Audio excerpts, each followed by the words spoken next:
以前我买东西的时候，常常会遇到一个问题，就是只因为有一点点喜欢，就把一个商品买回家。可是买回家后，就又很容易因为有一点不实用，或是没有想象中喜欢，就没有再用它。即使在我开始极简之后，这个问题都还是会发生。跟以前不一样的是，我现在真的非常害怕买到自己不喜欢的东西，所以一直以来我都非常的认真在检视我的购物习惯，去找出哪些地方可以改进。所以今天的影片就是想要跟大家分享5个我现在买东西的技巧，希望也可以对你有帮助。那我们就开始吧。哦对，我长痘痘了。第一个技巧就是先试着寻找替代方案。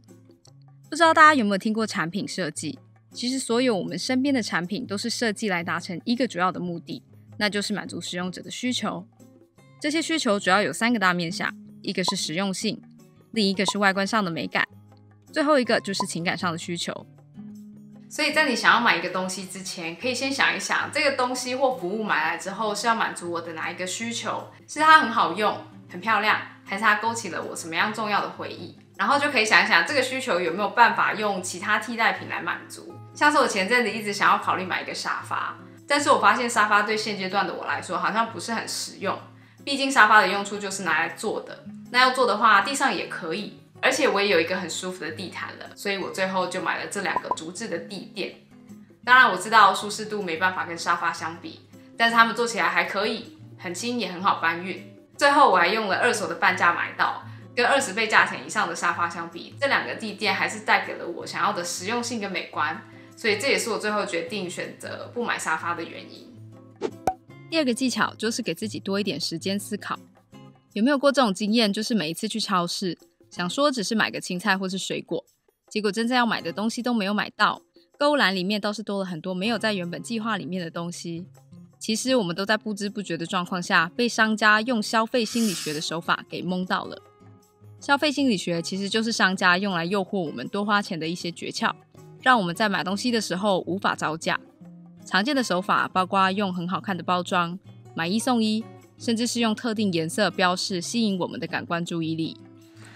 当然这些手法都没有什么错，只是呢，我认为如果我们的生活就是被设计来充斥着很多的诱惑的话，那我们就更应该多花一点时间给自己思考。像是你可以多给自己几周甚至几个月的时间，做一些研究，看一下大小，家里放不放得下，甚至维护的成本会不会很高。我呢，考虑了5个月才决定想要买下这个咖啡机。说实在的，我也不知道自己最后是不是真的会很常用，或者是很喜欢。但是毕竟我考虑那么久的时间，表示我自己真的是很想要，也趁着黑五的半价状况买下来。这样到最后，就算我真的没有特别常用，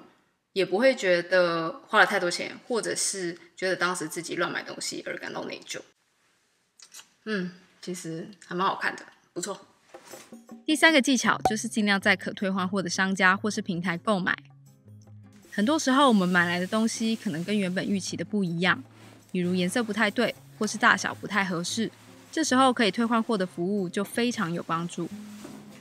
当然我知道每个国家或是每个平台的规定可能不太一样，我听说台湾是收到商品后的7天内都算是鉴赏期，但如果我们多多注意呢，你就会发现其实现在很多品牌的规定比法律的规定还要更有弹性，像 Zara 是30天， IKEA 甚至是365天。365天呢，只要在这些期间内吊牌没拆，商品完好，你带着包装跟发票到任何分店就可以去退换货。